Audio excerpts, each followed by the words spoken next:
నా మైండ్ ఎలా అయిపోయిందంటే ఎటన్నవో ఏమన్నా చెయ్యి, నా మైండ్ అంతా అటే అలా అయిపోయింది. ఆయన గురించిన ఆలోచనలు, ఆయన గురించిన తలంపులు, ఏది చూసినా సరే అందులో ఆయనే కనపడతాడు. మీరు నమ్మండి నమ్మకపోండి, ఏదన్నా చూడు, ప్రతి పరిస్థితుల్లో ఆయన్ని గుర్తించుట, ఆయన కార్యాలను తలపోయిట. నువ్వు వాహనంలో వెళ్తున్నా, నువ్వు మనుషులతో కూర్చున్నా, ఏం చేస్తున్నా సరే ప్రధానమైన అంశం ఆరంభం నుంచి ముగింపు వరకు ఆయనే అయి ఉంటాడు. ఆయన చుట్టే తిరుగుతుంటాయి నా ఆలోచనలు. పరిణతి చెందిన బిడ్డల ఆలోచనలు అలా అయిపోతాయి.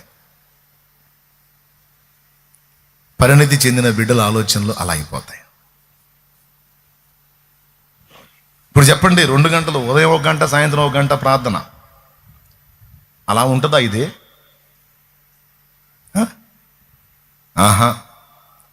ప్రార్థన చేయాలి పొద్దున సాయంత్రం, ఇంకా మధ్యలో ఖాళీ దొరికితే, ఒకవేళ డే అంతా ఖాళీ అయితే డే అంతా ఆయనే.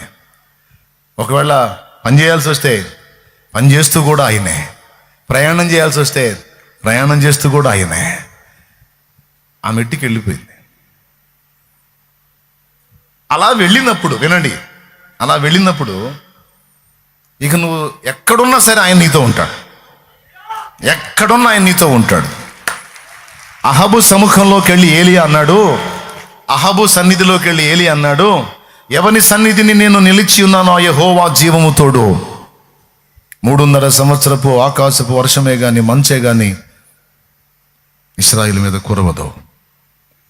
జీవము గల దేవుడిని విసర్జించి బయలు వైపుకు ప్రజల్ని మీరు తిప్పినందున మీకు, మీ మాట విని తిరిగిన ప్రజలకి ఈ కర్మ తప్పదు అని ఆ మాట పలికేటప్పుడు ఆయన వాడిన పదం ఏంటంటే, ఎవని సన్నిధిని నేను నిలిచి ఉన్నాను అంటే అర్థం ఏంటి? వాస్తవానికి ఆయన ఉంది ఎక్కడ?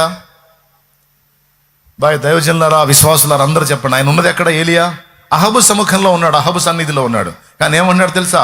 ఎవని సన్నిధిని నేను నిలిచి ఉన్నానో అంటే ఏలియాతో ఎవరున్నారు?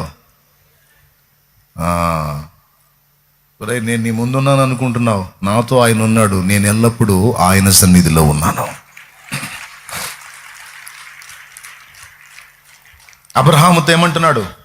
అబ్రహామా, నా సన్నిధిని నడచుచు నిందారహితుడు అయి ఉండు అన్నాడు.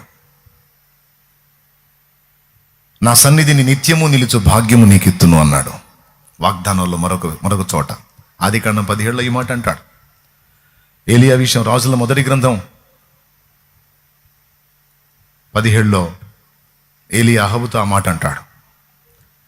ఇక్కడ మనం గమనించాల్సింది ఏంటంటే, వాళ్ళు మనుషులతో ఉన్నా సరే దేవుని సన్నిధి వాళ్ళతో ఉంది.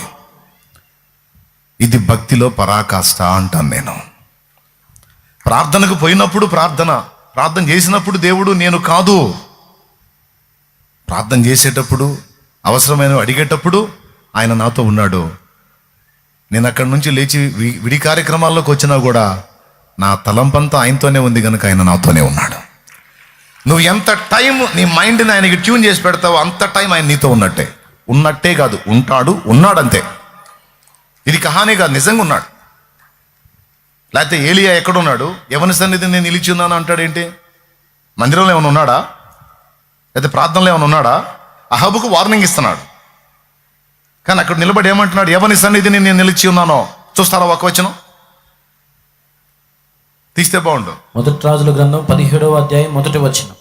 అంతటా గిలాదు కాపురస్తుల సంబంధీయుడు తిష్బీయుడైన ఏలియా అహబు నొద్దకు వచ్చి, ఎవని సన్నిధిని నేను నిలవబడి ఉన్నాను, ఇశ్రాయేలు దేవుడైన ఆ యెహోవా జీవము. ఎవని సన్నిధిని నేను నిలవబడి ఉన్నాను. అహబు ఎదుట నిలబడి దేవుని ముందు నిలబడ్డానంటాడేంది? ఎప్పుడైతే ఈ మెట్టుకు నువ్వు వెళ్తావో అప్పుడు నువ్వు ఎక్కడ ఉన్న దేవుని సన్నిధి నీతోనే ఉంటుంది. తమ్ముడా, నువ్వు పనిచేసే స్థలంలో, నడిచే స్థలంలో, ప్రయాణం చేసే స్థలంలో, నువ్వు పనిచేసే పొలంలో, కంపెనీలో, నువ్వు జాబ్ చేసేటువంటి ప్రదేశంలో, నువ్వు ఎక్కడ కూర్చున్నా సరే నీ తలంపుల్లో ఎప్పుడు కొన్ని ఆయనకి ట్యూన్ అయి ఉంటున్నాయి. దాన్ని బట్టి ఎప్పుడు ఆయన నీతోనే ఉంటాడు. మరి లేకపోతే ఏలియా చెప్పిన దానికి అర్థం ఏంటో మీరు చెప్పండి. నిత్యము ఆయన సన్నిధి ఎంతో ఉందంట.